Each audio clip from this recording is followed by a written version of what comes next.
Is that even a question? Are you ready for the No, weekend? it is not. Of course we are.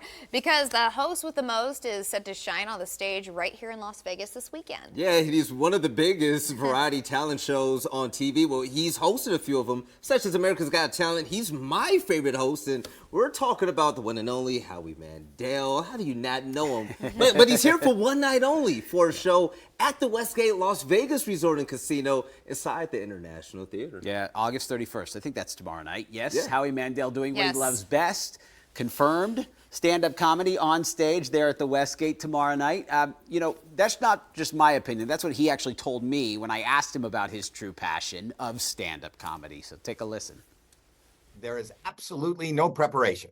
That's what I love about it. There's no homework. There's no editing. There's no marks to hit. There's nothing. It's my freedom. It's my primal scream. The most exciting thing, the best thing that I do in my career is stand-up. If people always ask me, I'm a judge on a talent show. I've hosted game shows. I do voiceover. I act. They always say, if you could do one thing, what would you choose? It's stand-up. Your career spans some 40 years. I'm sorry to age you here, but You're not aging me. It's happening even without your help. do people still bring up some of the hits from the 80s and 90s when they see you out there? How much do they want to talk about it? Older people do. But younger people, it's really interesting because that's what I consider myself, is a stand-up comic. And people will come up to me and say, I used to like when you were a stand-up, or do you still do comedy? So there's a whole plethora of folks that have no idea I even do it. And my career has always been fractured like that. Even when I started, I did a young comedian special, which blasted me off. And I was selling out big numbers in theaters and arenas and things like that. Then I landed a show called St. Elsewhere, where Denzel Washington came out of. There was the audience that only watched me as a dramatic actor and had no idea I was the same guy that put a rubber glove on my head.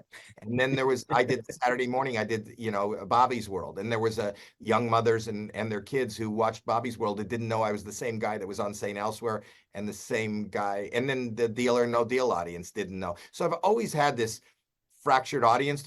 Most people probably know me today from America's Got Talent, but don't know that I'm a stand-up. You mentioned don't bring the kids, but what else can people expect with the show at the Westgate? The unexpected. I look at it like a giant party. I'm trying to be the center of attention. I don't know what happens. I love, obviously, after 40 some odd years in the business, I have a plethora of material to choose from. But I love when I'm taken off the path. I love when something happens in that room at that moment, whether it's a technical glitch, somebody walking in late, something happening, somebody yelling out. They become part of the show. My show is very interactive and improvisational. Anything make you nervous on that stage anymore? Yeah, being on that stage. Still. Be absolutely terrified. But that's what I love. I love, my analogy is I still love thrill rides. He is a hoot. And you can watch Howie Mandel back on stage tomorrow night there at the International Theater at the Westgate Resort and Casino. There are still tickets available if you go to westgatelasvegas.com, and the doors open at 7 p.m. That's going to be a lot of fun. Howie is the man. But